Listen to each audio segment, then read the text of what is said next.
The wheel of time turns, and ages come and pass. leaving memories that become legend. Legend fades to myth, And even myth is long forgotten when the age that gave it birth comes again.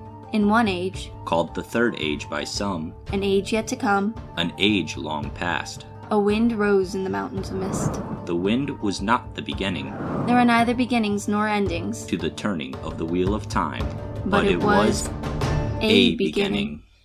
Welcome to episode 6 of Another Turning. Today we're going to be discussing the adaptation for episode 3 of Amazon Prime's Wheel of Time, titled A Place of Safety. Yes, and we had discussed in our episode 2 discussion of ending somewhere after Shatter Logoth with one of our three groups, two of our three groups, and maybe leaving one up to the imagination. So that's where we're at right now in the episode structures. Yeah, here's my idea. We end with Rand, Matt, Tom on the spray, and we know they're safe. I think end with them might be a good idea. We don't know what's happening with Perrin and Egwene when episode 3 opens. We know Rand, Matt, and Tom are safe on the spray. We don't know what happened with Egwene and Perrin. All we know is they fell off a cliff. And then maybe, in my opinion, open with Nynaeve sneaking up on Moraine and Lan. Would be where I would start. That would be a really good start. It would kind of show this, because with Nynaeve, when you first get introduced in her point of view, is she kind of waking up in the woods, and she starts tracking Lan and Moraine, and there's like kind of flashbacks to what happened the night before, which I think if they do that right, showing those little snippets of her panic and her running and not being chased would be a good interspersing with her like sneaking and trying to find Lan and Moraine. Yeah, just like a quick shot back of like, she'll be like running, and then she looks back and there's no Trollocs. Yeah, they could do that. I think it'd be cute. And then I think followed their conversation a little bit, and like I said, I don't know if we want to try to make it suspenseful and wait for as long as possible on the Egwene and Perrin made it across safely. No, I think I would do it after their conversation. I don't think we need it to last that long. We just want people to watch the next episode. So once the next episode starts, you give them a little bit of suspense. But I think you get their conversation. Nynaeve can channel, ooh, okay. Then you switch to Perrin waking up. Or it's Egwene waking. I forget who we see first there. I mean, when they do it in the show, they can do it however they want. I mean, them being separated doesn't necessarily need to be added in. They could just be kind of waking up together sort of thing in a camp if they wanted to cut down on a few seconds of time. That's true. But, so this whole episode is a really weird one because I feel like it's going to be a lot of jumping back and forth between points of view. Yeah, I think, well, I know this is kind of not how we've done it before, but I think this is kind of the best way to frame this. Where do you think this episode's actually going to end? Where is this going to end? Okay, I gotta think for myself. The next episode title we have, and this is important to try to get a good idea. Episode 4 is... Episode 4 being The Dragon Reborn. So that's, I would say, ending in the Eye of the World. For episode 3? Yeah, they're getting to the Eye of the World. I was thinking ends episode 3 when they get reunited in Caitlin. Because one, that would give a nice name to the place of safety. They're all together, they're safe again. But also, like, I don't know, trying to figure out the pacing for, like, what we think is going to be in episodes like 5 and 6. But I think if we end with them in Camelin... See, this is why this episode's going to be weird, because I think if we end with them all reunited in Camelin, it gives a good pacing for the end of the Eye of the World event. But I also have opinions on how they're going to do stuff later that might be different than what you're thinking. So I don't know. So this episode is a lot of traveling, regardless of how they do it. It's a lot of how they all get to Caitlin. So let's just take each person separately for what they're going to be going through, because trying to decide on how the TV show is going to jump from point of view to point of view is it's however they want. Are they going to spend 5 minutes with each person in a constant cycle, or are they going to time it a little bit better? Yeah, that's kind of... I hope they get a good balance of it, but...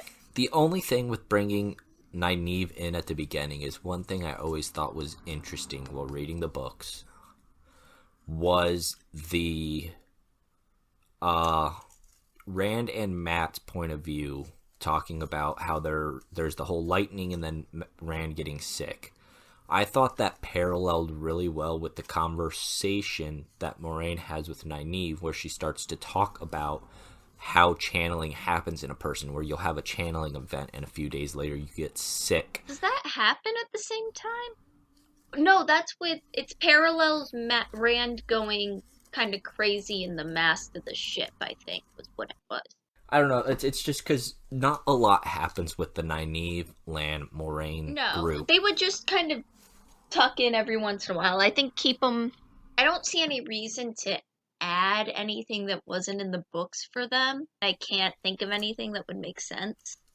This is how I would change it up, because I think it'd be really nice to make those parallels. This is when we start to learn things, is this episode. Is I would show Nynaeve running in, finding Moiraine and Lan, and kind of show her sneaking up on him, overhearing a conversation. Only a few sentences of it, and then Lan's going to get the horse, and they move on. Then jump to the other scenes, and kind of when we get that conversation Nynaeve has as flashbacks almost. As she's kind of her inner turmoil going together. Yeah, I get what you're saying, 'cause the timing of it's going to be weird if they try to do, like, Perrin's on this day, and Matt and Rand are on this day, and Moiraine and Nynaeve and them are way back here still. But I could see what you're saying of, like, having, like, an internal, like, conflict of her thinking about what Moiraine said. Maybe. Just it makes it so, like I said, we can put that conversation later in the episode, but it works chronologically when it's a flashback, so we can maybe pair up a little snippets of conversation with, like I said, the events of Rand causing a lightning bolt, or getting super sick, or going crazy on the mast. Things like that. Do you think we really need to move the timing of it, because it's not quite aligned in the books, but readers still pick up on it? That's because, like I said, I think we get that conversation. I don't know. I'd have to double check. It's not that important. We don't have to do that. I just think it would be, because we're on episode 3 and we're halfway through the book by the end of episode 3, if not farther. And I feel like, hey, in case you didn't see this, it would just be kind of like, here you go. Almost. You could definitely remind them. I would have the conversation when Nynaeve and Moiraine first catch up. Like, I would have that conversation, but you can definitely have Nynaeve dwelling on it later to remind the viewer of it. That could work, I think would be a better way of doing it. Just so, I don't know, I feel like throwing too many flashbacks in gets really clunky. Yeah, I agree. Actually, yeah, having her dwell over it to kind of be the reminder. But, so for them, you have, when they first meet up, you have them in Whitebridge, which obviously, this is the only timing thing that matters, is you obviously can't have them in Whitebridge until Matt, Rand, and Tom leave Whitebridge. Yeah, you definitely want to line up their times a little bit better. Yeah, the thing with Moraine's group is really, they have that, and then they have the rescue mission, and then they're in Camelin. I want them to add a little bit more with this group of people, because I just don't know what they would add. Like, I agree with you, I'd love to see more of them. I just don't know what. Specifically why I say this is because by the time we get to the end of the book is we get the whole love confession thing going on between Nynaeve and Lan. Now, in the books, the only things we get is a little bit of flirtatious kind of competition about the whole tracking. And then during the rescue, Lan being like, where's Nynaeve? And almost like running off without Moraine's permission, which is a huge jump. But then again, with how much time has passed. So during this episode, kind of show snippets every once in a while to break up what's going on with the other two, where it's Yeah. just kind of, you have maybe a little bit more of Nynaeve's inter-conflict over the conversation. Hey, Lan went off to go right ahead and is tracking, and Nynaeve decides to go with him one of these times to kind of help track. Yeah. I mean, you see that he's, like, impressed with her tracking skills. I agree with you. You need to have those moments to, like, build it up a little more. I just think it'd be really nice, and it would help. I know there aren't any complaints about their relationship, as far as I know, on the internet, and how that There are got some, but started. not nearly as many as the rest of Robert Jordan's Of some of relationships. others, yeah. But it might be nice to do stuff like that just to kind of make people more comfortable with the idea. But Yeah. other than that, their timeline doesn't need to be changed. I'm much. imagining Shrek and Fiona travel montage from Shrek. Kind of, a little bit. Does that So- make Moraine donkey? Yeah, a little bit maybe. Okay. Or I almost imagine it's like that. She's like the chaperone almost kind of thing, where it's like nothing serious is happening, and unless they want to have, like, they sneak off at night in a camp once where they're kissing in the under the moonlight behind Moraine's back, sort of thing. That's adorable. If they wanted to do stuff like that. Yeah, I definitely agree. They need to build up that relationship more. Okay. Especially, it would be a very good lighthearted theme to go throughout the first book/season. Especially when you get stuff. Perrin has a more lighthearted plot until it gets to the White Cloaks, but Matt True. and Rand are dreary. So yeah, it'll be nice to have a little bit of that balance. Throughout the episode. So, okay, let's go to Matt and Rand. First of all, obviously they get to Whitebridge, and there's the whole Tom sacrificing himself to save the boys. So, let's, I guess, stop with that one, because that's one of those moments that's a little more open to flexibility. How should they show that moment? I think it's because it's from the boys' point of view. It should be very similar to the book, where it's like they're trying to walk out, Myrddraal shows up, he tells them to run, and they start running, and you kind of show some camera angles of, like, over their shoulder behind them, like they're looking behind them, and they see them clash, big flash of light, and possibly, show, if they want to, a crumpled body on the ground and a Myrddraal trying to fight its way through the crowd as they run out of town, if you want to make it more obvious that, hey, Tom died fighting. Yeah, I think they need to show more of that, whatever direction. Yeah. Whatever direction they go with it, I think they need to show slightly more of the fight. I think I can't talk about ideas without getting into spoilers, but I think I want to see that bit of clash between Tom and the Myrddraal.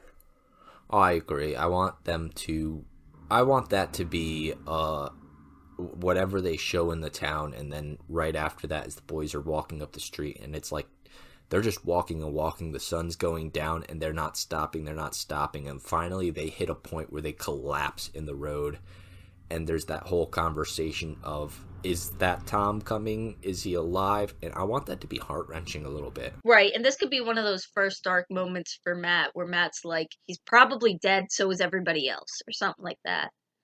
I mean, I think there's the one on the boat, but it's like, stop joking around, Matt. I think this would be more of a serious, like, holy crap, you might be right, from Rand. The boat's gonna be such a good moment. I know we kind of skipped over it, but Tom training, like, Matt and Rand, I know you won't get to see a lot of it. Like, I'm not expecting more than, like, a minute of time spent on it, but it's gonna be so good. Oh, I agree. The books versus the TV show. The book has this weird flashback, how did I get to this point kind of thing. Just do it chronologically. I think Robert Jordan was experimenting with something, and it doesn't happen later in the books because he realized, hey, nobody really likes that.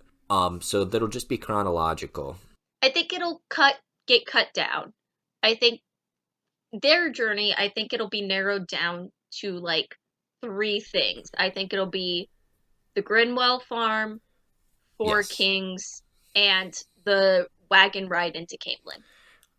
I would say they're the main points. I'd say it'd be the Grimwell farm, and then like a little bit of a montage of showing them kind of patching together different events, like they're talking to one innkeeper in one inn about performing, and then jump to the next inn and it shows them, here Matt can juggle and I can play the flute, to a different innkeeper in a different inn, and then jump to another one and it's showing them performing with people throwing them coins in a whole nother inn.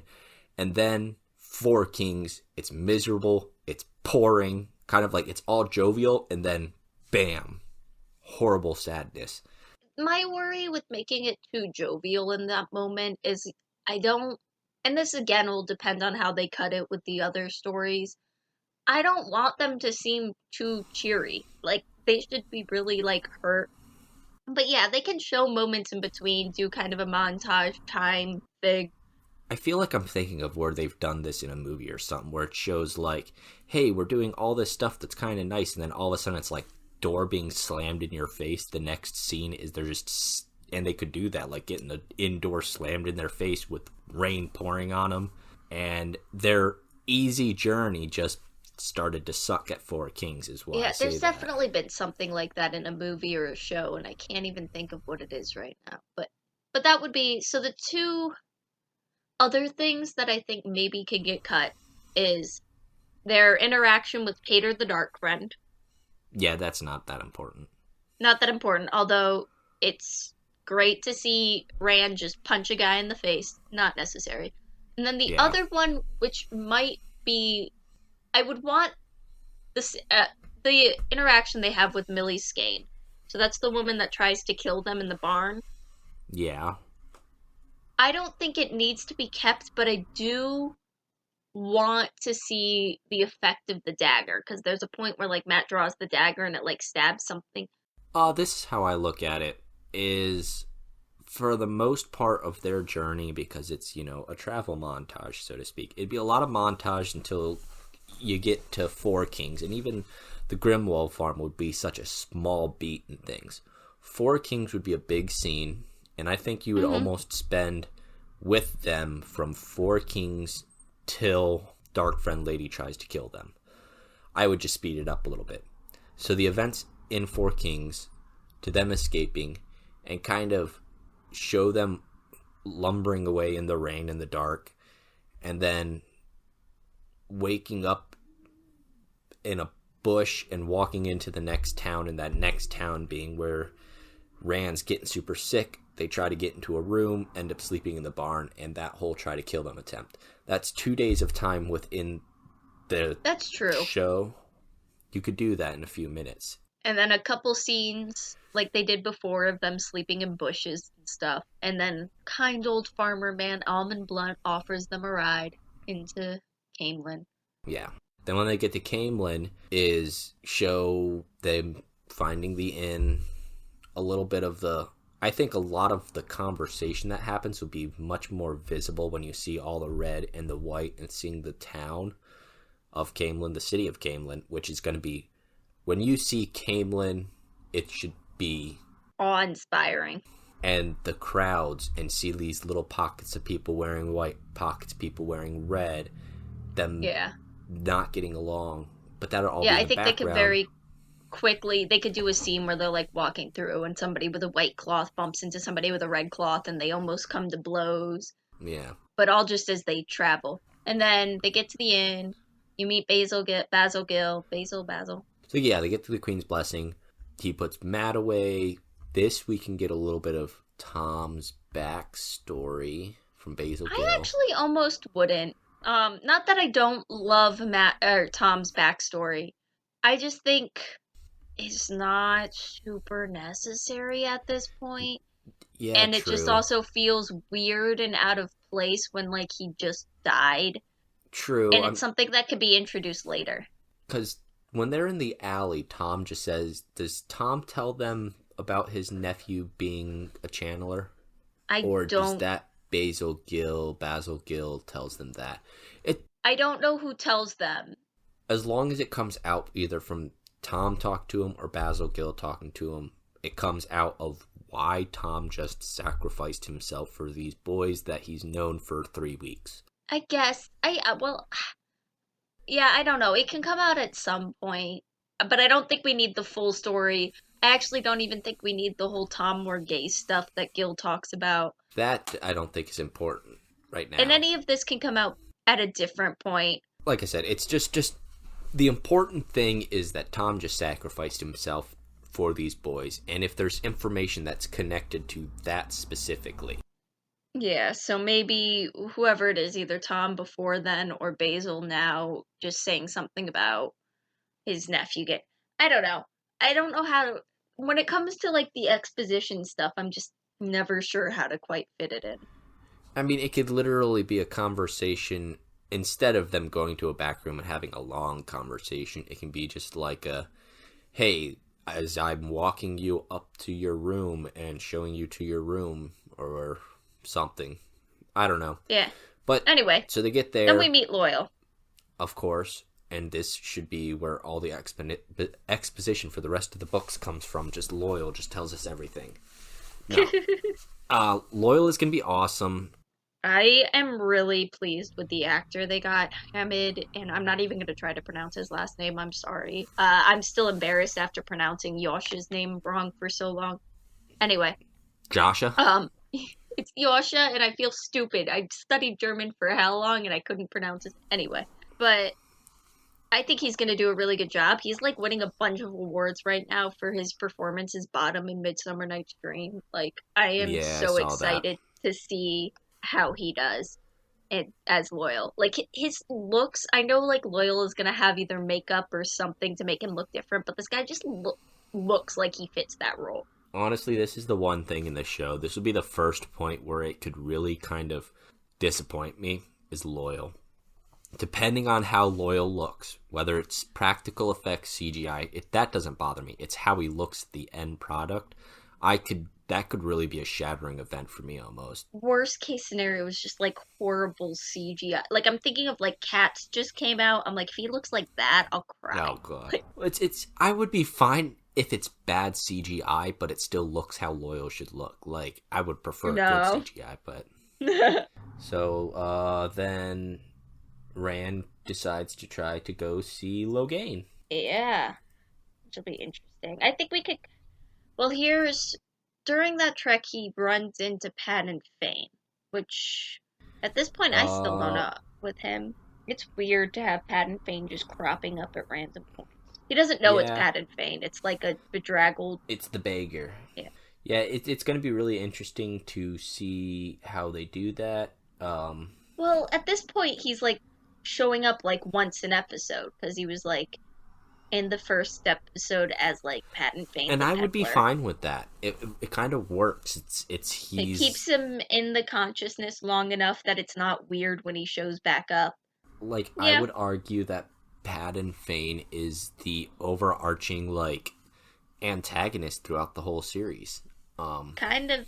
I wouldn't go that far. Only because our other antagonists get killed off.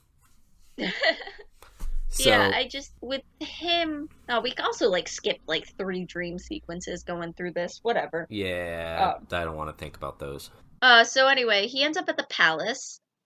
Do we want to see... Here's one thing, if they're making Logain a little bit of a larger role, I'd love to see some of this from Logain's perspective. Like, in the cage, people are, like, throwing rocks at him, you know? Yeah. See, again, this is like I said, it's my hardest struggle with this whole series. It's how they're trying to make Logain... It's been mentioned that Logain's going to have a bigger role in a TV show, and I'm just like, I can't imagine how to make it work. I don't know necessarily if his before gentling role is going to be bigger. It's very possible they mean later stuff, and it's just fans assuming it means he's going to get better it might be earlier. I just would like that moment, and it doesn't have to be long. It could literally be like 30 seconds of, you know, the crowd cheering and all of that, just to kind of humanize him a little bit. Because up to this point, the idea of a false dragon has been so, like, dehumanized. He's a Yeah. monster, you know? And it'd be nice to get that other perspective for just a minute. I could see that, definitely. Also because him seeming to stare at Rand, and so if we get a point of view from Logain, if we actually get confirmation that he straight up just stares at Rand, would really put up the creep factor of Rand being like, oh, wow. The more important thing is there has been talks about a possibility of the next couple of characters Rand meets not being in the first season. This is the most ridiculous idea to me. Not the most ridiculous. I've heard much People much talked more about ridiculous. not having Min in the first season, so that was much more ridiculous. But I don't see any reason to not do this. Now, I do hope things change later with this whole thing a little bit. But nah, you gotta have it. It's such a funny moment too.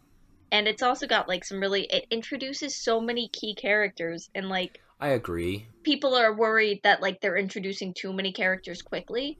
But these, well, I guess Basil Gill and Loyal. My thing is it's more the interactions. It's too many interactions. Like, okay, Elaine kind of having this Prince Charming just fell off of a wall into my garden and I love him now kind of changes how her character acts later.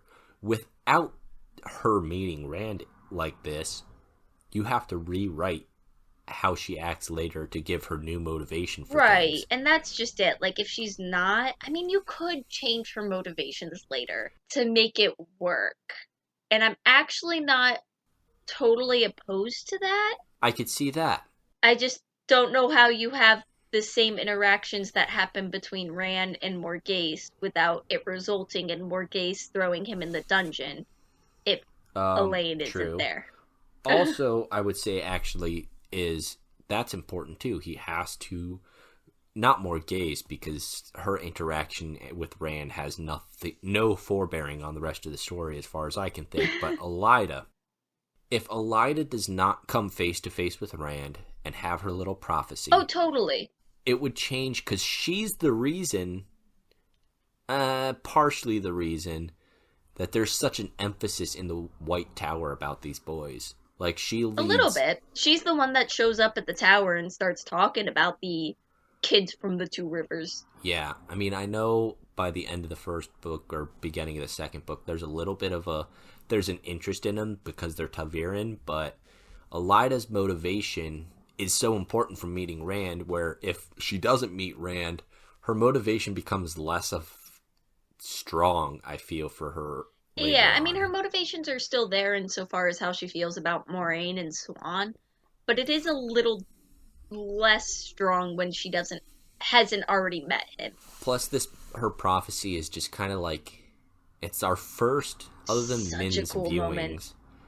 But her prophecy that really just emphasizes the duplicity of the Aes Sedai a little bit. Yeah. On how to get around. She's also a good counterpoint to Moraine early in the series. Yeah, no, I definitely think this interaction needs to stay. I'd be okay if the interaction between Elaine and Rand was a little less, oh, I'm in love with you, and more, you're interesting, you know? I say it's the whole love struck thing. I thought it was actually written really well. I thought it was kind of, it could be seen as being, I'm just taking care of this person. He's just a stray, blah, blah, blah. Yeah, and I think I'd like that more. It's not until a point, the only thing that really comes out, and I really like it if they keep it in, is when they go to leave and Elaine makes the comment. It's like, well, I don't think she'd be very happy if I told her it was because I thought you were cute. Or something like that. That's cute. And they definitely need to keep in Gawain's line of, like, wrap a shoof around your head, you could be an Aielman. That's the other importance for this meeting, is because we get Loyal mentioning him being an Aiel, or looking like an Aiel. Then we get Gawain saying, hey, you look like an Aiel. And that, I think, is like, for that to kind of get pushed into his head with people who would know this stuff, sort of. Yeah, it's a lot of little seeds being dropped for later. It's not that it would necessarily be terrible without them, but it's always good to put that foreshadowing in when you can, so that when twists show up later, it's not out of nowhere. Yeah, and then he runs all the way back to the inn. And that's pretty much it for those boys, I think. Because after that, that's when the group shows back up. So Perrin and Egwene. He meets Elias. There's the wolves. I don't really see much changing. I know there's been some very stupid, in my opinion, no offense, talk of getting rid of the Tinkers. Oh, that. Because I was about to say, I've heard some talks about making the Egwene and Aram thing with the Tinkers a little bit more of a PG-13, if not mature. Yeah. Which I also think would be a horrible idea. I don't think I'd hate it, but If I it don't goes think mature, I'd like I'm it. fine with, them playing kissing games behind the wagons. If it goes any farther than that, it becomes... Yeah. Yeah, it's just I think we've talked about this with the Emmons Fielders, it just doesn't feel right for them to be that to that point, considering a large part of their story is just that like they are so innocent and naive. But anyway, Um, yeah. So I don't know. Keep the Tinkers. I think the Tinkers are wonderful. Is there probably, other than the Aiel, the Tinkers, in a way, might be my favorite group in the They're story. one of my favorite. I think they're a little naive. I think they're a little sheltered, but they're just such a great moment. I think the Tinkers are a really fun, good place to put in a cameo or two if they want to put some cameos in. I don't know if they are. True. And it's also a light-hearted moment, and it'll be a nice counterbalance to Rand and Matt trudging through the rain, and and it'll Yeah. be good if they balance it right. They can do it well. Yeah, I just think it'll be a good way to balance things out. Yeah, And the they're fun. Tinkers... And if they want to add some sexy stuff, you got the Tasanza, or however it's pronounced, that the Tinkers do. Yes, and that's why I feel like... I think that whole scene with the Tinkers should be the... probably one of the most risque scenes early in the this Totally. first season, just about. And if they do But it it really should be well, still... it could be a really dramatic counterpoint. I know we said we weren't going to talk about when things lined up, but it could be like the perfect dramatic counterpoint to you have Tom die, Rand and Matt are bawling their eyes out, and then you switch and it's Perrin and Egwene while some ladies do a belly dance in front of them. Like Yeah. that jarring tonal shift. Yeah, it could definitely be. It'll be a fun... Through this series, in general, it's heavy. Very, very heavy with a lot of stuff. And I don't think there's an excuse to get rid of any lighthearted scenes, because you'll need them. Yeah, totally. The dancing at the inn in Bear Lawn is important in that, because it shows some lightheartedness with all the turmoil and horribleness that's going on around them. The Tinker scene in this episode is probably the only full-on lighthearted scene. Like we just talked about with him meeting Elaine, there's a little bit of comedy there, but there's a little bit of comedy and lightheartedness to a very dark scene with the prophecy that Elijah says. Where the Tinkers is a lighthearted, complete scene. So yeah, bright and colorful and musical and fun. And so and this is not that we've talked about dreams, because adapting dreams is always hard. But I think that dream Perrin has when he wakes up and Elias is like, it's time to go, is like one that should be kept. When he starts dreaming of the wolves, and then they get running. That's the whole thing with the Tinker scene, is it's a lighthearted scene with a little bit of turmoil of Perrin with his wolf crap. That's true. And his struggles. Little bit. But it gives a little bit of a balance to it, rather than it just being like eating candy that's too sweet. It's got a little bit of the bitterness in there. There's that tension of, it's not quite right. Yeah. So okay. So they flee from, or they start running again because it's time to go, because Raven They're attacked chased a by wolf in his dream. ravens. That. Oh God, that scene. Oh, I hope they keep it. It's gonna be dark and it's gonna make people upset, but I really hope they keep it. I almost want them to... How to do this to kind of get Perrin's thoughts out there is I want them to show him see the fox, and then it continue to them start running again, and then they get caught by the ravens, and all of a sudden, like, Perrin starts to bring his axe down on him, and it jumps back, and he's still staring at the fox before they start running again from the ravens. I don't think they need to do that. I think Perrin's thoughts during this whole thing, I think you could get the panic feel based on like the music and I don't know. I think just like seeing it happen, seeing like the carnage of it, I think is Oh, I know. enough to get across the panic. I don't think we need to feel or see parents panic. Well, it's just the whole concept, because in the books there's the big thing about him debating on whether or not he would take Egwene's life.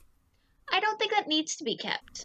It's true. It doesn't need to be, but if they wanted to somehow keep it in, I think it'd be a really interesting thing to have added in, because it would make the darkness that Perrin has in his head a little bit darker. Yeah. They get to the steading. They get about a 5-minute breather before White Cloaks show up. Yeah. Perrin and Egwene hide. How do we want to portray how Perrin senses what the wolf sense? This'll probably be one of the hardest things to adapt to TV. The wolf's speech in general is going to be difficult.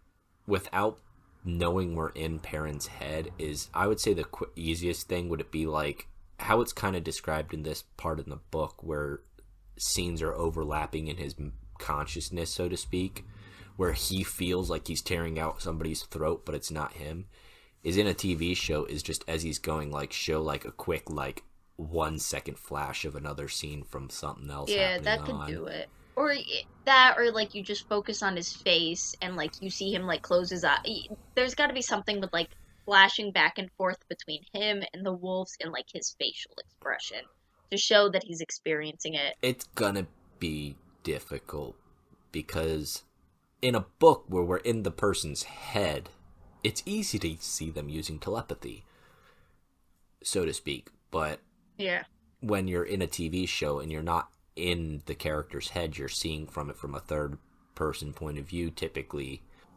it's hard to show those sorts of things. Yeah, it's hard. And oh man, Hopper's death is not going to have the impact it should. It's just not. It doesn't really in the book have the impact it does. It's in retrospect.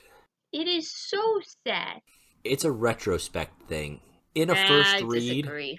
I just watched, oh man, I wish I knew the lady's name. She was like she did a vlog of her reading the first book. She was like bawling. It hurts because you get to know Hopper even in that first book. Anyway, my emotional attachment to Hopper aside, yeah, I think doing that, have him kind of go with Snarl, I think. And now in the books we never get to know when Perrin's eyes turn yellow. I think this is when it should be. I think we should see a moment where, like, that moment that Hopper dies and he goes completely, like, feral. I think his eyes turn yellow, he snarls, he jumps, and then we cut. Yeah, I agree. We don't need to see him killing them. I mean, if they wanted to, just to have... I think it should be implied and then, like, later. Or what they should do is show his eyes go yellow, him snarl, him jump, and cut to seeing Egwene's facial expression with the sound effects of him butchering a couple of guys behind us, so to speak. No, I don't know. Cuts, and then later when we hear Jeff from Bornhold talking about you killed 2 White Cloaks, then... Yeah, that too. That would work. Then you get, like, Perrin's, like, confusion, and you get Egwene's, like, kind of solemn... This show is going to be... Facial expressions are going to be super important in this show. I mean, I think that's always important in acting, but in us, I think for when you're adapting a book for a reader, it seems like such a big, important thing because we get all of their internal thoughts. So, you want to see all of that on the screen, and that's a really hard thing to show. Yeah. But so they wake up in the tent with the White Cloaks, and they're told they're dark friends. This...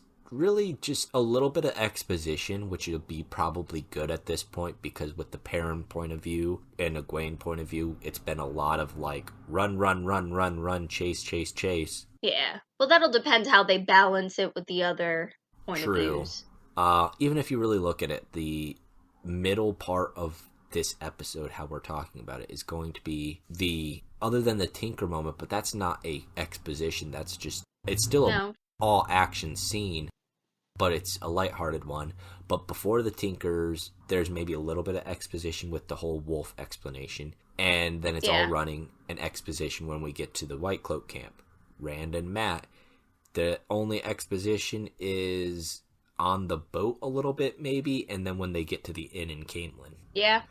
It's a very action-heavy book, but I think that, or episode, but I think that's okay. Like, I don't That's think why I'm there's anything saying inherently wrong with that. it'll be fine when they get to the White Cloak camp to have maybe a, let's take a step back here. It's still tense at the tense moment, but take a break and do a little bit of exposition about, hey, this is what's going on. You guys are dark friends. Yeah. And then Yeah, and this is where we'll finally see, like, some of the cruelty of the White Cloaks, and... Yeah, because earlier on, we get the whole in Barrelon thing, but they're almost like the comical bad guys in Barrelon is how they feel. They're and made now the butt you of a have joke. Fire, like, just straight up, like, trying to torture them. Like, I want to kill you, I'm gonna kick you just because I can, kind of thing. I made your buddy into a pelt. Yeah, it's gonna be, definitely shows the extremeness of the White Cloaks and how they're treating these two people they found, saying, hey, you're dark friends. Well, we'll give you time to repent, but you're dark friends. And and that's just that. how cruel they can be. And also showing how Jeffrey Bornhald is, he lives by what he preaches, but at the same time, he's a pretty reasonable guy. He's probably my favorite White Cloak. I can't tell you my favorite White Cloak. That'd be spoiled. Oh, I know. So, yeah, the next time we see them is when they get rescued.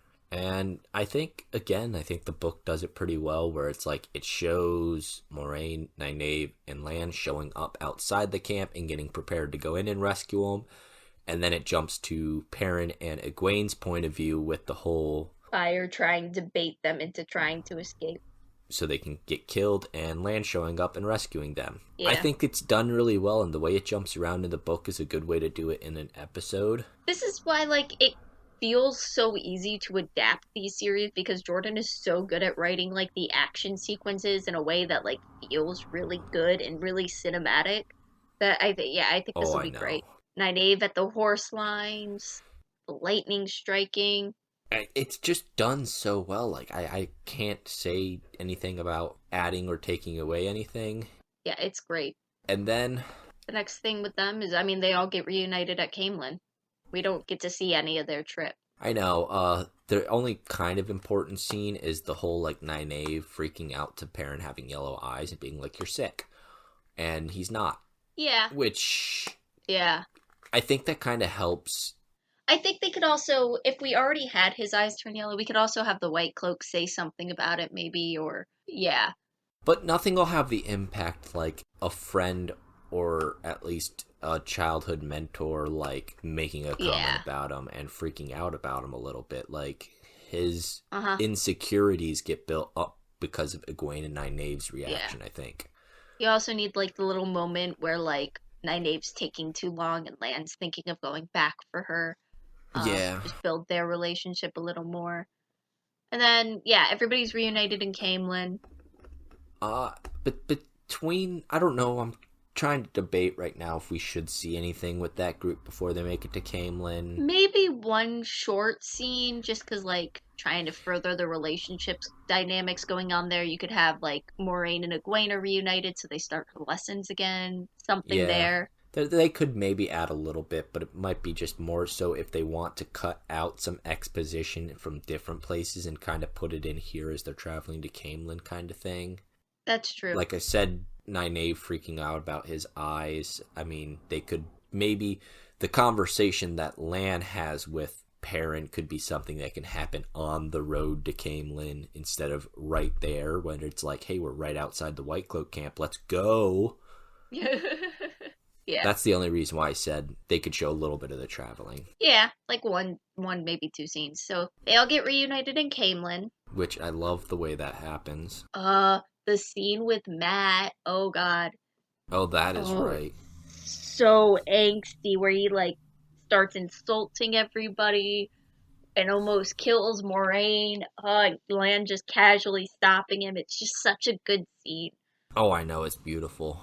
So we're coming close to where you think we should end it, and I'm starting to think, I was shooting for the moon with saying we should end on their way to the Island World. I don't know why. My mind was getting mixed up between the episodes, Well, I would think they could end sometime between them seeing Matt and seeing Moraine explaining what happened with Matt, but before she heals him.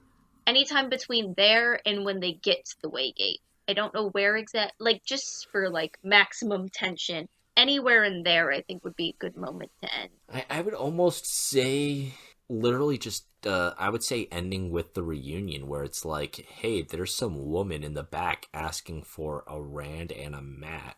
And right after Master Gil has been telling Rand that White Cloaks are looking for some young men from Emmons Field, I think it is. But with no worry and no suspicion, when Rand hears this, he just goes running to the back and it's the group there. I almost feel like that's a good ending point. End on a happy note before partially we get just to because, the whole like, Matt. The Matt being healed thing is something that it's just so... It's such a small beat, because right after that is the conversation about, like, their plans and everything. And once you start the conversation of what's going on and the Eye of the World talk, and we might need to have some dreams in there just because the whole Eye of the World in their dreams coming up. No, we definitely need to keep some of the dream sequences. And there's also the point with the Tinkers where they talk about it and stuff. Yeah. So, like, there's some moments in there we kind of skipped over that need to be in there. It's just the details. But, so I think once you get into that conversation, you can't stop after that conversation without going to the Ways. And if you go to the Ways, you can't stop until you're through the Ways. I feel it's just... I guess I get what you're saying. I just am really excited for that Matt scene. Oh, I know. The Matt scene will be nice. That's all next episode. All right. So we say the episode ends with, like, Rand running into the kitchen and there's everybody. If you wanted to kind of throw up the tension a little bit, if you wanted to end a little later, have it with the dagger going towards Moraine and cut it right there. Well, I don't know. That's real cheesy. Yeah, no, I actually like the idea of ending on the high note and with them reunited. I do too.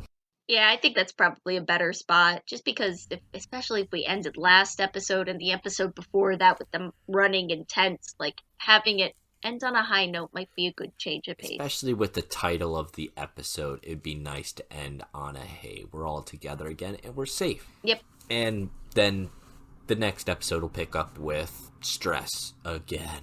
Can't wait. It's such good angst. I'm going to be, like, sweating the whole time I watch the show. It's going to be like, I can feel myself, like, I'm so nervous. Yeah, I mean, that's the pace they're setting for this, and I'm fine with it. It might hurt.